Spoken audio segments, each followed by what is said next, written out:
Hi friends आपण मैंने समस्ते निश्चित भाव में पुराना कॉइन हो कि नोट विषय जानी वर्तमान समय जदि आपण पाखे ये सब पुराना कॉइन कि नोट रही ताले आपण मैंने डायरेक्टली बाय करें कॉइन एग्जामिनेशन को जाई सेठी आपण मैंने ये 7टी मुद्रा जदि थाए आपण पाखे आपण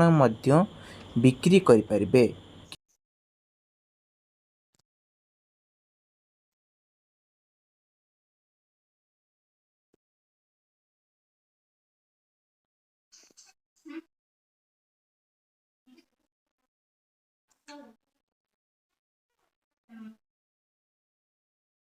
तो सांग माने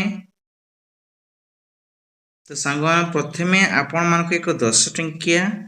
नोट देखौची 10 टंकिया note reserve bank of India रहिथिबा दरकार। देन आपण मानक किछि यूनिक एथरे मिलथिबो आपण देखि पारथिबे एटी संख्या थिबो 19 6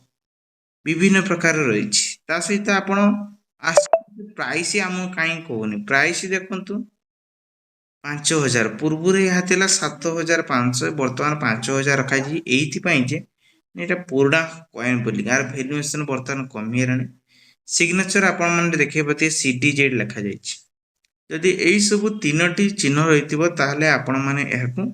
बिक्री करें 5000 टकर बिक्री करें। से भाई आम नेक्स्ट आउ गोटे 5 टंकिया नोट उपर नजर पकईमी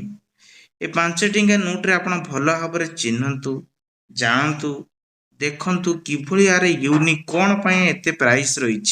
आर सब देखो सब 2 चिन्ह रही 20p होइतिबा दरकार ये 5 टंका नोट पुराना होइतिबा दरकार मध्य आउ ता सहित आम प्राइस ऊपर जदि नजर करिबा भाई प्राइस देखिले आपण आका आका हिजे मात्र 5 टंका नोट थिले एतरे यदि एई सब चिन्ह थिबो देखंतु 2 चिन्ह 2012 मसीहा होइतिबा नोटटा दरकार ताहले याकू भाई 4875 टंकार बिक्री हो पार पूर्व देखते केते थिला एबे भी केते अछि पूरा सेम प्राइस रखा जाइछि सब कॉइन बजार वेबसाइट गले आपण माने मिल जिवो तापर आमे नेक्स्ट आउ गोटे मध्य आपण मानकु गोटे कॉइन उपरे सॉरी नोट से 5 टका नोट उपरे देखौछि से 5 टका नोट रो कोन थिला 2 थिला एठी आपण देखंतु 1 आउ बाकी सब 0 रहिछि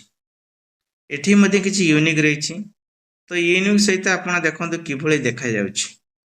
भाई खाली नोट देखिदेले होबरी नोट सहित ता सब डॉक्टर देखंतु लिखा आइछि DSUBBRAO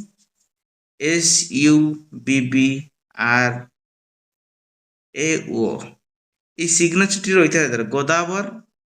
D7 चिन्हटी रही दरकार ताहले आर भैल्युएसन आसीबो केते पूर्व देखंतु 12500 टका रही बर्तमान यह 8125 टंकार रखा जाइछि जदि आपण पार थाए भाई कमेंट करंतु नहले कॉइन बाजार वेबसाइट को जाइक मध्य सेठी आपण माने तांको सहित जॉइनिंग करि पारिबे फ्री रे जहा हबो आपण करिवे किंतु कोनोसी पैसा देबेनी बारंबार आपण मानकू कहि दउछि आमे फोनी आ गुटे नजर पकेइबा केते टंकिया ना टंकिकिया नोट एथिरे यूनिक देखंतु कोन रहिछि भाई यूनिक देखिबे तापरे आपण माने प्राइस ऊपर नजर पकेबा केते रहिछि एला फ्रंट पेज रे टंकिकिया नोट गोट रहिछि बहुत पुरमकार आर सब नियमटा कोन रहिछि जने लोक यदि किनिले ना 1940 मसीहा हेतिबा दरकार गवर्नर तरफ रे CE जोन्स फाइनेंस लिखा हेतिबा दरकार विस्तार हेतिबा दरकार ऑफ इंडिया SKU लिखा जे 5 लिखा हेतिबा नोट ऊपर देखंतु के 47 लिखा जाइछि से कहिछि 54 आपण 54 किंतु ता सहित मेन हैला ई सिग्नेचर रहितिबा दरकार से सब को से नहीं पारिबे देखंतु गोटे नोट मात्र 2600 टका नहीं पारिबे तो एठी 6000 टका जा भैल्युएसन पूर्व रखा जाइछि आमे से बेले आ गुटे पुराना नोट नजर पकेबा जहा कि एथिरे केते मसिया रहिछि केते कोन रहिछि डिटेल ता रिजल्ट देखेबी किंतु पॉइंट आपण भल भाबरे चिन्हि नियंतु सॉरी नोटटी किभली ब्रेक फ्रंट देखाउ देखंतु रिजर्व बैंक इंडिया लिखा जाइछि ପ୍ରାଇସ୍ ଉପରେ ଯଦି ନଜର ପକେଇବା କେତେ ରହିଛି ପ୍ରାଇସ୍ ନା 15,000 ଆପଣଙ୍କୁ ଆକାବକା ଲାଗୁଥାଇ ପାରେ କିନ୍ତୁ ଯାହା ରିଏଲି ସେଇଟା ମୁଁ ଫ୍ରଣ୍ଟରେ ଆପଣମାନଙ୍କୁ ଦେଖାଉଛି ପୂର୍ବରୁ 37,000 ରହିଥିଲା ଆର ବର୍ତ୍ତମାନ ପ୍ରାଇସ୍ ଭ୍ୟାଲୁ କମିଯାଇଛି 15,000 ରଖାଯାଇଛି ଆପଣଙ୍କ ପାଖରେ ଅଛି କି କମେଣ୍ଟ କରିକି କୁହନ୍ତୁ ଆମେ ଆଉ ଗୋଟିଏ ପୁଣି ନୋଟ୍ ଉପରେ ନଜର ପକେଇବା এই নোট ଦେଖନ୍ତୁ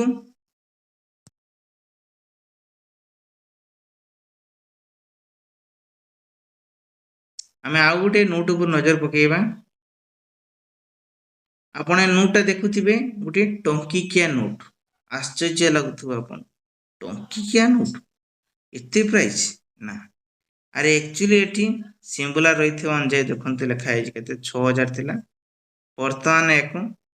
2,000 କରାଯାଇଛି ହେଲା ତ ଏବେ ଆମେ ଆଉ ଗୋଟେ ପୁଣି ନୋଟ୍ ଉପରେ ନଜର ପକେଇବା 500 ଟଙ୍କିଆ ତ 500 ଟଙ୍କିଆ ଉପରେ ମୁଁ ଆପଣମାନଙ୍କୁ ଏଇ ନୋଟ୍ ଉପରେ ଆଲୋଚନା କରୁଥିଲି ଦେଖନ୍ତୁ 18,000 ଥିଲା ବର୍ତ୍ତମାନ 8,750 ଏହାର କାରଣ କ'ଣ ଏଠି 1940 ମସିହା ହେଇଥିବା ଦରକାର ଆଉ ଏ କଏନ୍ ଯେହେତୁ ପୁରୁଣା ହେଇଛି ସେଥିପାଇଁ ଭ୍ୟାଲୁଏସନ୍ ଆର କମିଯାଇଛି ହେଲା ଆମେ ଆଉ ଗୋଟେ ପୁଣି ନଜର ପକେଇବା 50 ଟଙ୍କିଆ ନୋଟ୍ ବହୁତ ପୁରୁଣା କାଳର ଏଠି ମଧ୍ୟ କିଛି ୟୁନିକ୍ ରହିଛି ତ ୟୁନିକ୍ ମୁଁ ଆପଣମାନଙ୍କୁ ଦେଖାଉଛି 18,750 ଟଙ୍କା ଆଜି ଭ୍ୟାଲୁଏସନ୍ ରହିଛି ସାଇନ୍ ଦେଖନ୍ତୁ ଏନ୍ ନରସିଂହ ରହିଥିବା ଦରକାର 50 ଟଙ୍କା ନୋଟ୍ରେ ତାହାର ଭ୍ୟାଲୁଏସନ୍ 18,000 ଟଙ୍କାରେ ବିକ୍ରି କରିପାରିବେ ଆମେ ଆଉ ଗୋଟେ 2 ଟଙ୍କିଆ ନୋଟ୍ ଉପରେ ନଜର ପକେଇବା ଦେଖନ୍ତୁ 2 ଟଙ୍କିଆ ନୋଟ୍ এই 2 ଟଙ୍କିଆ ନୋଟ୍ଟି ଆପଣମାନଙ୍କୁ 5,250 ଟଙ୍କାର ରହିଛି ହେଲା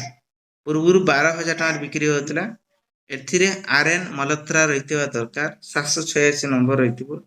ତାହେଲେ ଏହାକୁ ଆପଣ 5,250 ଟଙ୍କାରେ ଆପଣମାନେ ଏହାକୁ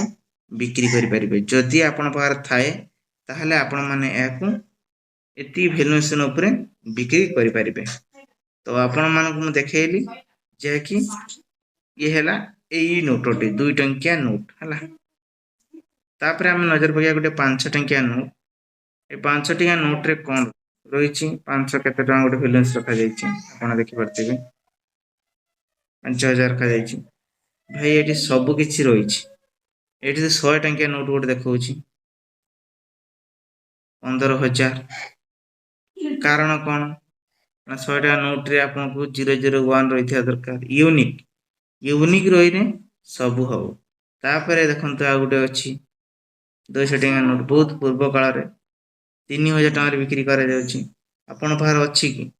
ଯଦି ଥାଏ ତାହେଲେ 2025 ହେଇଥିବା ଦରକାର ଅଲି ଲେଖା ହେଇଥିବ ୟୁଏନସି ଥିବ ତାହେଲେ 3,000 ଟଙ୍କାରେ ବିକ୍ରି କରିପାରିବେ ଇଏ ଗୋଟେ କଏନ୍ 6,250 ଟଙ୍କାରେ ବିକ୍ରି କରିହେବ କିଅ